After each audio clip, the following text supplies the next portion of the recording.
გულგრილად უყუროთ ქვეყანაში მიმდინარე დამანგრეველ პროცესებს. ცხადია, ჩვენ გავაგრძელებთ ბრძოლას. ვიბრძოლებთ პარლამენტში ან პარლამენტის გარეთ. ვიბრძოლებთ სახელმწიფოებრივი აღმშენებლობისთვის. ვიბრძოლებთ ეროვნული თვითმყოფადობის შენარჩუნებისთვის. ვიბრძოლებთ განათლებული და ზნეკეთილი მომავალი თაობების აღზრდისთვის. მაგრამ დამეთანხმებით, ეს ბრძოლა გაცილებით უფრო ეფექტური იქნება, თუ თქვენ, ანუ ჩვენი ამომრჩეველი, საშუალებას მოგცემთ, თქვენი და ჩვენი ქვეყნის ტკივილი გავაჟღეროთ საპარლამენტო ტრიბუნიდან, საკანონმდებლო ორგანოში. ველოდებით თქვენს მხარდაჭერას და მოგიწოდებთ საარჩევნო ბიულეტენში შემოხაზოთ ნომერი 44, ქართული იდეა. მადლობთ. მინდა ტრიბუნასთან მოვიწვიოთ ჩვენი პოლიტიკური ერთობის ლიდერი, გაერთიანება ქართული იდეის თავმჯდომარე ბატონი ლევან ჩაჩუა.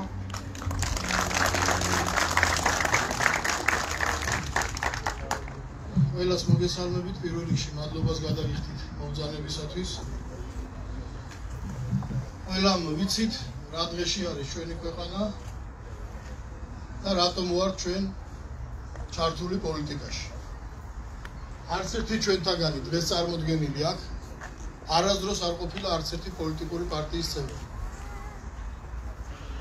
არასდროს არ მიგვიღია მონაწილეობა იმ დამღუპველ მოვლენებში, რომელმაც ჩვენი ქვეყანა დაანგრია, ტერიტორიები დაუკარგა, არ ყოფილვართ ჩინოვნიკები, რაიმე სახის კორუფციულ გარიგებებში ქონოდა მონაწილეობა მიღებული. არ გვიცხოვრია უზნეოდ, რომ რაიმე სახის კომპრომატები არსებობდეს ჩვენზე და თავარი ამოსავალი წერტილი ჩვენი საზოგადოებრივი აქტიურობის ყოველთვის იყო სარწმუნოების და ზნეობის დაცვა. დღეს წარმოდგენილი, დღეს ვისაც წარმოვადგენ ჩვენ მაჟორიტარების კანდიდატად, ყველა ადამიანი არის თავის ქალაქში, თავის რეგიონში განსაკუთრებული პატივისცემით აღჭურვილი ადამიანი საზოგადოების ადგილზე. მე არაერთხელ გამიცხადებია ღიად, საჯარო ტელევიზიით, სოციალური ქსელებით, რომ ჩვენ უნდა მოვახერხოთ და უნდა შევქმნათ ისეთი ერთობა, რომელიც იქნება მხარდაჭერილი ადგილზე. ძალიან კარგად ვიცით ყველამ, როდესაც ქალაქის თავი გარდაიცვლებოდა, ან ხევის ბერი გარდაიცვლებოდა, ან კათედრა დაქვრივდებოდა საეპისკოპოსო, დასხდებოდნენ ადგილზე, ის ადამიანები, ვისაც ჭკუა მოეკითხებოდა, იმსჯელებდნენ, გადაწყვიტავდნენ, რომ ეს კაცი უნდა იყოს ჩვენი ეპისკოპოსი, ეს კაცი უნდა იყოს ქალაქის თავი ან ხევის ბერი და ხდებოდა ხოლმე ისეც, რომ ის ადამიანი, რომელზეც იყო საუბარი, საერთოდ არ ესწრებოდა ამ საუბარს. დაუძახებდნენ და ეთქოდნენ, შენ უნდა იყო, შენ დაგავალა ერმა და ის ადამიანი ეძახოდა, მე არ მინდა, ერთი ცოდვილი კაცი ვარ, არ შემიძლია და პასუხობდნენ ესე, შენ არ გინდა, ქვეყანა სჭირდება, ეკლესია სჭირდება, ერთს და ბერს სჭირდება და ის ადამიანი როგორც მძიმე ჯვარს ისე იღებდა ამ პასუხისმგებლობას, კი არ გაიქცეოდა და სავარზეში კი არ ჩახტებოდა ფეხების ბაკუნით გახარებული, თანამდებობა დავითრიო. პირიქით, ყველას თხოვდა, რომ თუ გვერდში არ დამიდგები, თუ არ ილოცეთ, მე ამას ვერ შევძლებ, რატო დამაკიცე და როგორც მძიმე ჯვარს ისე ატარებდა აი ამ დიდ პასუხისმგებლობას. ამიტომ, როდესაც ჩვენ ვხვდებოდით რეგიონებში ამ ადამიანებს, ვისაც მე ცოტა ხანში თქვენს წინაშე წარმოვადგენ, თითეული მათგანი მეუბნებოდა, ლევან, მე არ ვიცი ეს ამბავი, აი პოლიტიკა რაღაცა, თუმცა ხვდებოდნენ, რომ ისე გაგრძელება, როგორც დღეს ხდება ჩვენ ქვეყანაში, ეს არის შეუძლებელი. ქვეყანა, რომელიც იყო ცენტრი კავკასიის და ერთმანეთთან რეგიონში დაპირისპირებული სახელმწიფოების შეკრების ადგილი. დღეს იქცა სათამაშო ბიზნესის, ნარკოტიკების და სექს ტურიზმის დერეფნად. არცად ირგვლივ არსებულ ქვეყნებში ჩვენს რეგიონში, არც რუსეთში, არც თურქეთში, არც აზერბაიჯანში, არც სომხეთში, არც ირანში, არსად არ ხდება ის, რაც საქართველოში.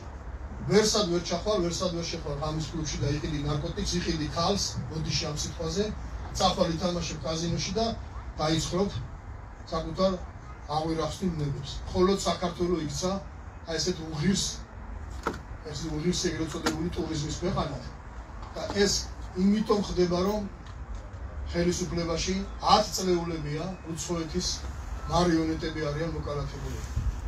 ყველაფერი უნდა გავაკეთოთ იმისათვის, რომ ეს მოჯადოებული წრე გავარღვიოთ და როგორც ქალბატონმა ზინამ აღნიშნა, ნამდვილად მოვიდა ის დრო, რომ ეს დაჭაობებული პოლიტიკური ველი გადახალისდეს და ქვეყნის მართვის სადავეებთან მივიდნენ ნორმალური ცნობიერების, სულიერების, სუფთა წარსულის მქონე კომპეტენტური მამულიშვილები.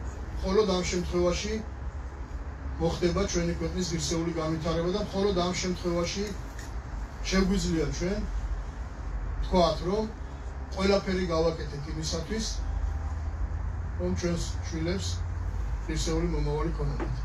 ეს არის მთავარი ის, რამაც ჩვენ გაგვაერთიანა და აუცილებლად უნდა აღნიშნო ერთი რამე. არც ერთი ეს ღირსეული ადამიანი, რომელსაც ახლა მე თქვენ წინაშე წარმოვადგენ, საუბრის დროს არც ერთს არ აღნიშნია, რომ ლევან ფული იქნება. არ უთქვათ ესეთი რამე.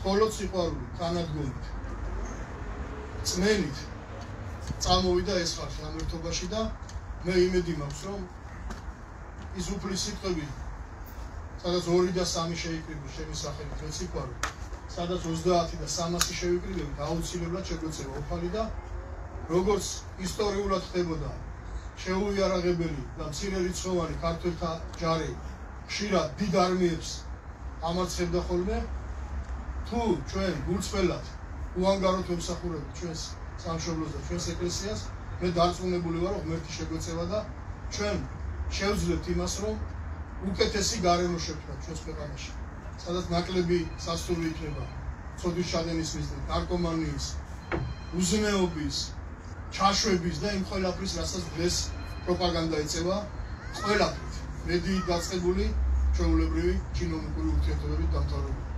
ამიტომ მე ყველა ამ ადამიანს მინდა ძალიან დიდი მადლობა გადაუხადო და წამს და მჯერა, რომ ჩვენ აუცილებლად გავიმარჯვოთ, იმიტომ რომ ამას გუნდის პრინციპია, როგორც თოვლის გუნდა, ისე შევიკარეთ ჩვენ და რომ დაგორდება ეს თოვლის გუნდა. თიდან აუცილებლად ზავად გადაიქცევა ჩვენი ქვეყნის მტრების და ჩვენი ეკლესიის მტრების წინააღმდეგ და მერტი შეგვეციოს და ერთობით შეგვიწყალოს ყველანი. დიდი მადლობა კიდევ ერთხელ.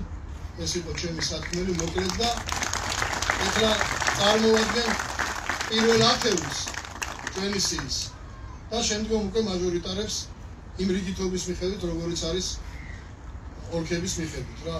პირველი სიაში იქნები მე, თქვენი მონამორჩილი ლევან ჩაჩულა და აუცილებლად მინდა აღნიშნო, რომ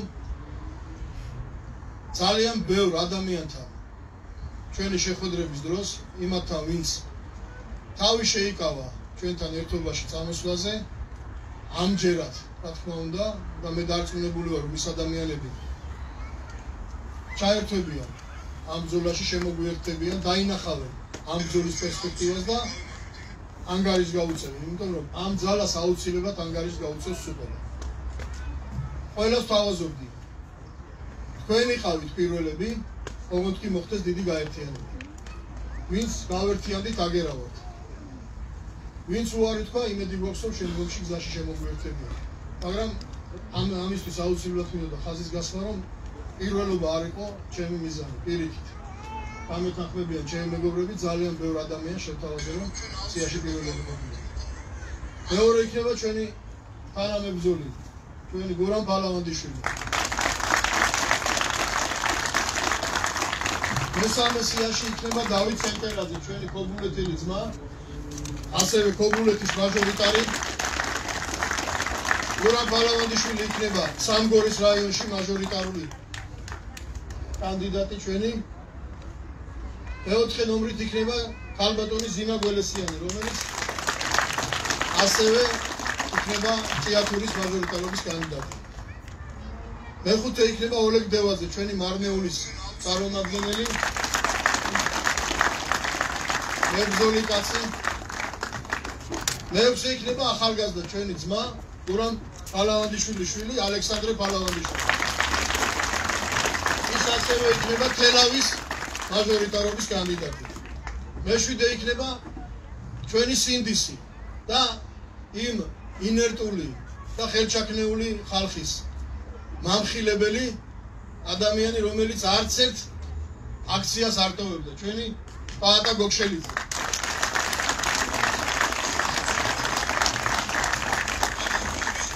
მერვე იქნება ჩვენი იურისტი, ჩვენი ასე ვთქვათ, ისეთი ადამიანი, რომელიც ყველაზე მეტად გვჭირდება საკანონმდებლო ორგანოში, იურიდიულ მეცნიერებათა დოქტორი, პროფესორი ეკა სირაძე.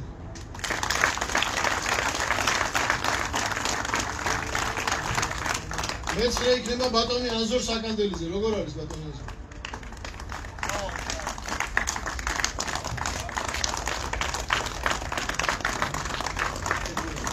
ტექნიკურ მეცნიერებათა დოქტორი, პროფესორი საქართველოს დამოუკიდებლობის აქტზე აქ მისი ხელმომწერას ამშვენებს პირველი მოწვევის პარლამენტში.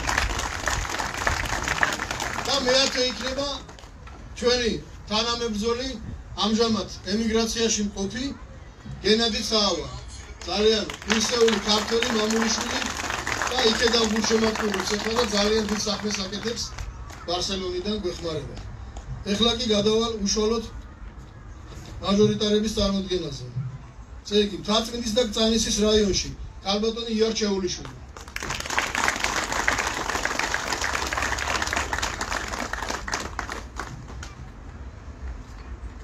ვაკის რაიონში ჩვენი ახალგაზრდული ორგანიზაციის ლიდერი გეგა ხვედელიძე.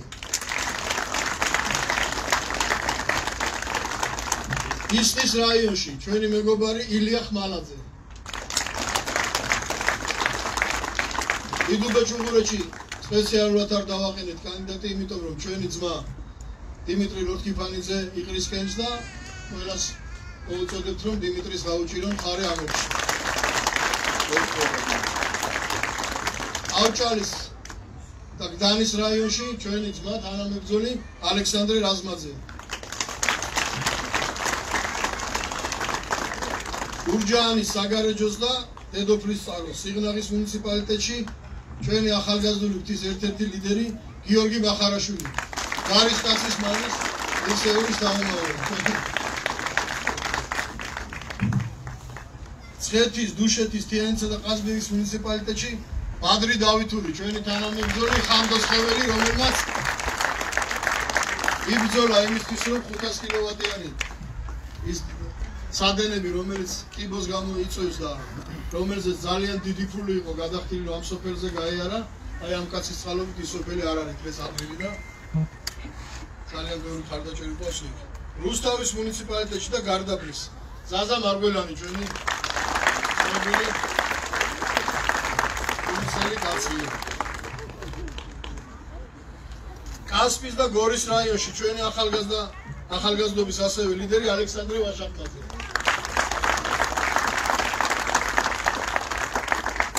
ხაშურისა და ქარელის მუნიციპალიტეტებში ლევან ქველაძე, ასევე ჩვენი თანამებრძოლი. ხიბულის, თერჯოლის, ზესტაფონისა და ბაღდადის მუნიციპალიტეტში გიორგი ქუჩიშვილი.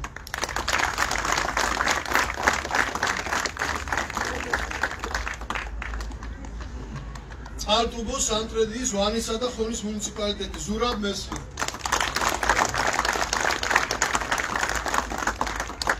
ქუთაისში ასევე ჩვენი ახალგაზრდობის ერთ-ერთი ლიდერი რამინა ბესაძე.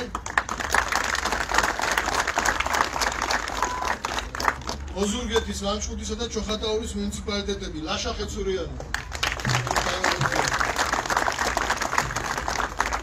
ხოთში, ხობისა და სენაკის მუნიციპალიტეტებში გიორგი გახოკიძე.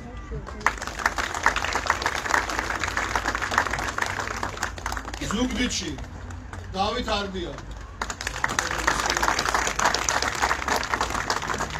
ბათუმში იქნება ჩვენი აჭარის ორგანიზაციის ხელმძღვანელი ტარიელ მახარაძე. მოგულეთში როგორც გითხარით დავით ცენტერაძე იქნება. ხელვაჩაურის, ქედის, შუახევსა და ხულოში იქნება გურამ გოგიტიძე. ასევე ყავს მაჟორიტარობის კანდიდატები აჭარის უზენაეს საბჭოში. იცით კარგად რომ იქაც როგორც ავტონომია ასევე თავის უზენაეს საბჭო ყავს და იქაც იმართება პარალელურად არჩევნები და ამიტომ ბათუმში ქართული იდეას წარმოადგენს ირაკლი ცეცხლაძე. ოპოლეთის რაიონში კი გიორგი ერქომაიშვილი.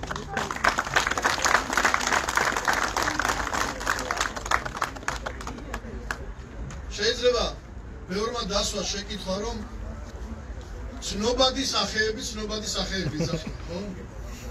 საკმაოდ ცნობადი სახეები არიან თავთავიანად რეგიონებში, თავთავიანად ქალაქებში.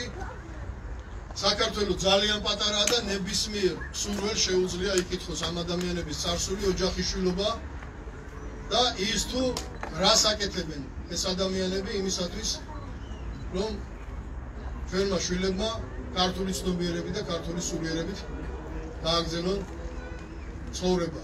თითოეული ეს ადამიანი არის ეკლესიის შვილი, მრევლი, ბევრი მათგანი ტაძრის მაშენებლები, ეკლესიის მაშენებლები, მღვდლის შვილი, მღვდლის ძმა და აი ესეთი საზოგადოება წარდგა დღეს ჩვენს წინაშე. ყველას მინდა, თითოეულ მათგანს მინდა დიდი მადლობა გადაუხადო იმისათვის, რომ დათანხმდნენ ამ ბრძოლაში წამოსვლაზე და ჩვენ ამ არჩევნებით არ ვამთავრებთ, ბატონო, ჩვენ ამ არჩევნებით ვიწყებთ ბრძოლას და თუ ის რა ჩვენ ქუჩიდან მოვახერხეთ ყოველგვარი სახსრების გარეშე, ყოველგვარი სახელმწიფო და ადმინისტრაციული ბერკეტების გარეშე, ხო? და ძალიან ბევრი რამე მოვახერხეთ, თითოეულმა თქვენთაგანმა იცის და ამაზე არაერთხელ მithქვამს, ეხლა უხერხულია კიდევ ერთხელ რომ შეგახსენოთ და თუ ჩვენ ეს შევძელით ქუჩიდან, დარწმუნებული ვარ, რომ ამ ადამიანებთან ერთად საკანონმდებლოს ორგანოს კედლებიდან კიდევ უფრო მეც გავაკეთებთ იმისათვის, რომ ღირსეული გარემო შევქმნათ ჩვენს მომავალს და ღირსება დაუბრუნოთ ჩვენს ღირსება დაკარგულებს. აი ეს არის ჩვენი ბრძოლის ერთადერთი მიზანი და სხვა ჩვენ არაფერი არ გვაინტერესებს. არც ანგარება გვამოძრავებს, არც თანამდებობები გვინდა. ყველას დიდი მადლობა და მოკლე სიტყვისთვის მოვიწევ ჩვენს გურამ პარლამენტიშვილს და ისიც ორი სიტყვით გვეტყვის და მე ყველანი ერთად წავართ წვეთაში და იქ გავაგრძელებ ჩვენს დღევანდელ საღამოს.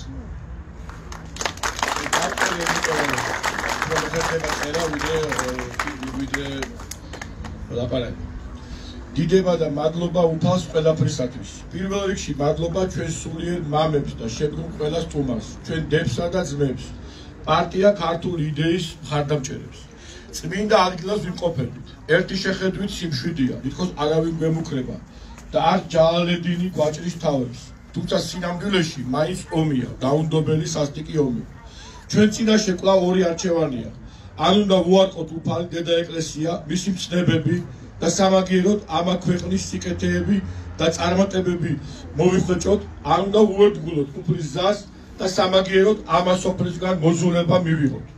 დღეს თანამედროვე ჯალალედინი ჩვენგან არა მარტო ღვთის შეურაცხყოფას, არამედ ადამიანის არსის გადაგვარებასაც ითხოვს. ჩვენი დღევანდელი სახელმწიფო მოწყობა პრაქტიკულად განდგომილია და დაპირისპირებულია უფალს.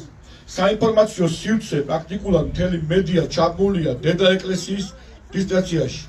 მისი სპექტაკლი მაღალი იერარქების და სხვა მართლმკვეთრი სასულიერო პირების გაუთავებელ ლანძღვასა და ბინძურცილის წამებაში.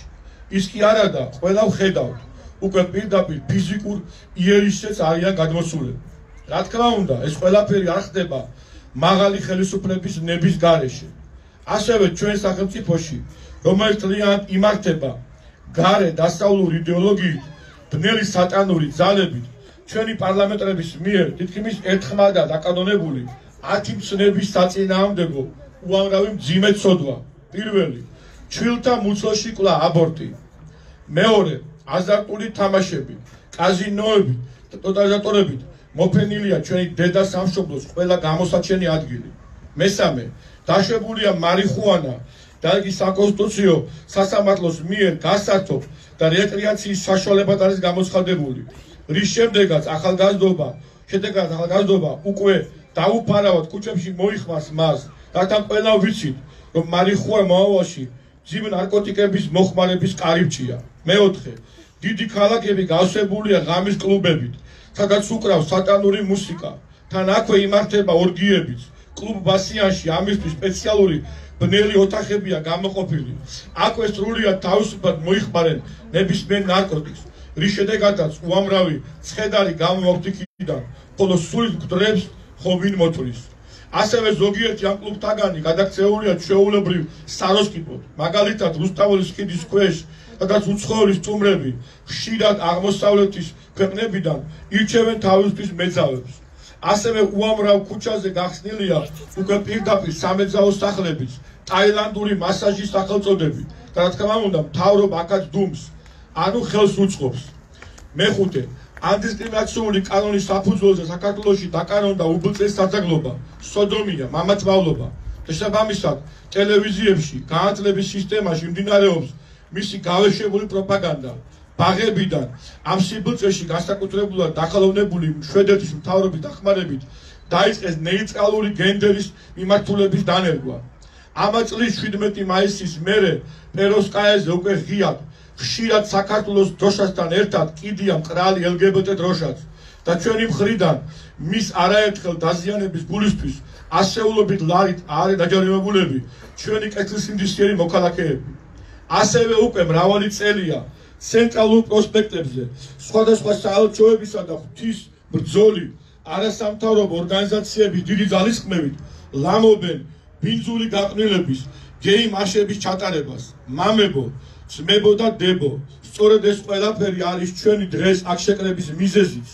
ესაა ჩვენი ძალებით მცდელობა, რომ პარტია ქართული იდეა, ანუ მრევლის ხმა მოხდეს პარლამენტში. გასაგებია, რომ ჩვენ აქ ცოტანი ვართ. გასაგებია, რომ ჩვენ პრაქტიკულად არანაირი მატერიალური სახსრება არ აგვაჩნია და ამ ფინანსურ გიგანტებთან უთანასწორო ბრძოლაში ვართ აბსოლუტურად მედია იზოლაციაში. უბრალოდ ფიზიკურად ისეთი გვიწვის, რომ მოსახლეობას მხოლოდ ის მაინც გავაგებინოთ, რომ ჩვენ ვარსებობთ. არაერთგზის ბლოკავს და გვიუქმებს გვერდებს Facebook-ის. ფართო მოსახლეობასთან კომუნიკაციის ფაქტიურად ჩვენი ბოლო დარჩენილი საშუალება. თუმცა ჩვენ ჯერა და გვწამს, რომ ორი მიზეზის გამო მაინც უნდა ვიბრძოლოთ. პირველი, რადგან თუ არავინ, თუნდაც მცირე რაოდენობა არ იბრძოლებს, ეს სატანიზმი ბევრად სწრაფად და მთლიანად გავრცელდება.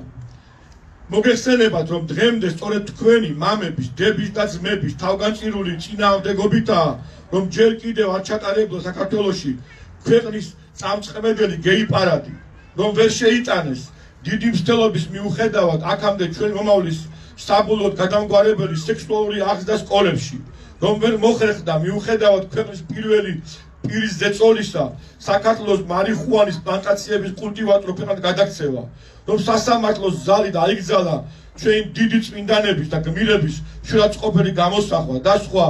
და მეორე, როდესაც უფალი ხედავს მისი თუნდაც მცირე საწწოს შეუპოვარ ბრძოლას ბოროტთან და თუ ეს ბრძოლა გულწრფელი და არაფარისეულურია და უპირველესად, რა თქმა უნდა, არაქეთმაღლური, მაშინ ჩვენ უნდა გქონდეს დიდი იმედი, რომ უფალმა შეიძლება გადაწყვიტოს, საჭირო ჩათვალოს ამ ბრძოლაში ჩვენი ცოდვილთა ჩვენ სვოდთა დახმარება. და თუ ეს ასე მოხდება, მაშინ ხომ უკვე ყველა ვიცით, რომ უფალს ყველაფერი შეუძლია, ნებისმიერი უძლიერესი მტრის ერთი ხელით შემუსვრა და მაშინ მას წინ ვეღარაფერი აღუდგება. მამებო და ძმებო და დებო, ჩვენ აქ თქვენთან ერთად ვიკრიბებით, იმიტომ რომ ვიცით, რომ ძალა ერთობაშია, ქრისტეს ერთობაშია.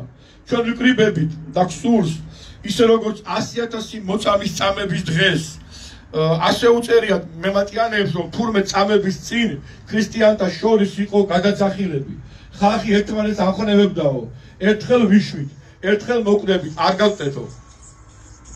და აი ამ შეკრებით ასევე ჩვენ გსურს შეუძახოთ ერთმანეთს, რომ ნუ გვეშინია, ვიბრძოლოთ, არ დავიხიოთ უკან, ნუ გვეშინია, თუნდაც სულ მცირე განსასწრების გასაკვირია, მაგრამ ფაქტია, რომ თურმე უბრალოდ Facebook-ში რამე თუნდაც ანტი-სოდომური პოსტის დალაიქების და მით უმეტეს აქციაზე გამოსვლის გამოც კი აფრთხილებენ ზოგიერთ სამსახურებში, განსაკუთრებით სახელმწიფო სამსახურებში, რომ თუ ისინი ასე გააგრძელებენ, სამსახურებს დაკარგავენ. ძმებო და დებო, შეუძახოთ ერთმანეთს, გავამხნევოთ ერთმანეთი, რათა ჩვენი ღირსეული წინაპრების დარად მუდამ მზად ვიყოთ, თუ საჭირო გახდა, სიცოცხლეს კი გავწიროთ უფლის და სამშობლოსთვის. გავწევთ მომავალი თაობისათვის, რადგან ჩვენი ყველა საბოლოო მიზანი ხომ ზეციურ სასופველია. ჩვენთან ნაზღმერთი.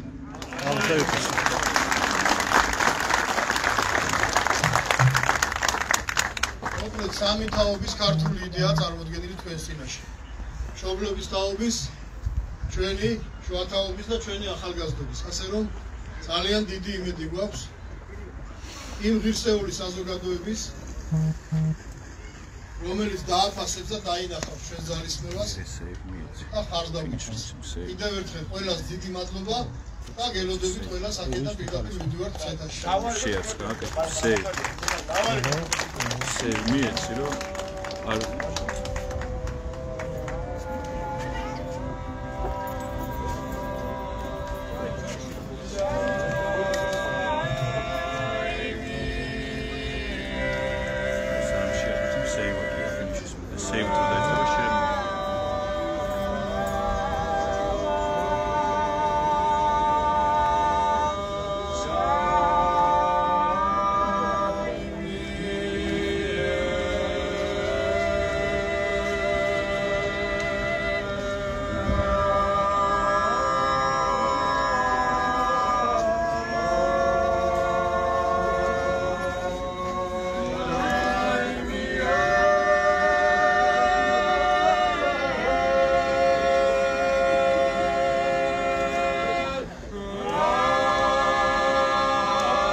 კარგით, მეგობრებო, დროებით გემშვიდობებით, ჩვენ კიდევ დავბრუნდებით ლაივ ეთერებით, გადაცემებით, კონკრეტულ თემებზე, რაზეც იბრძოლებს და იბრძვის კიდევაც ქართული იდეა.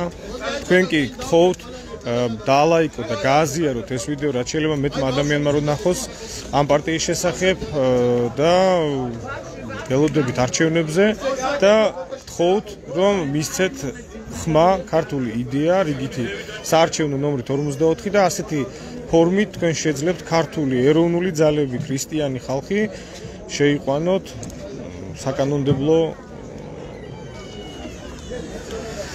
პარლამენტში.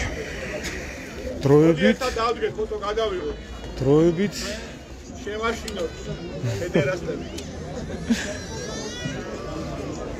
არ გემშვიდობებით. გურამ, ესე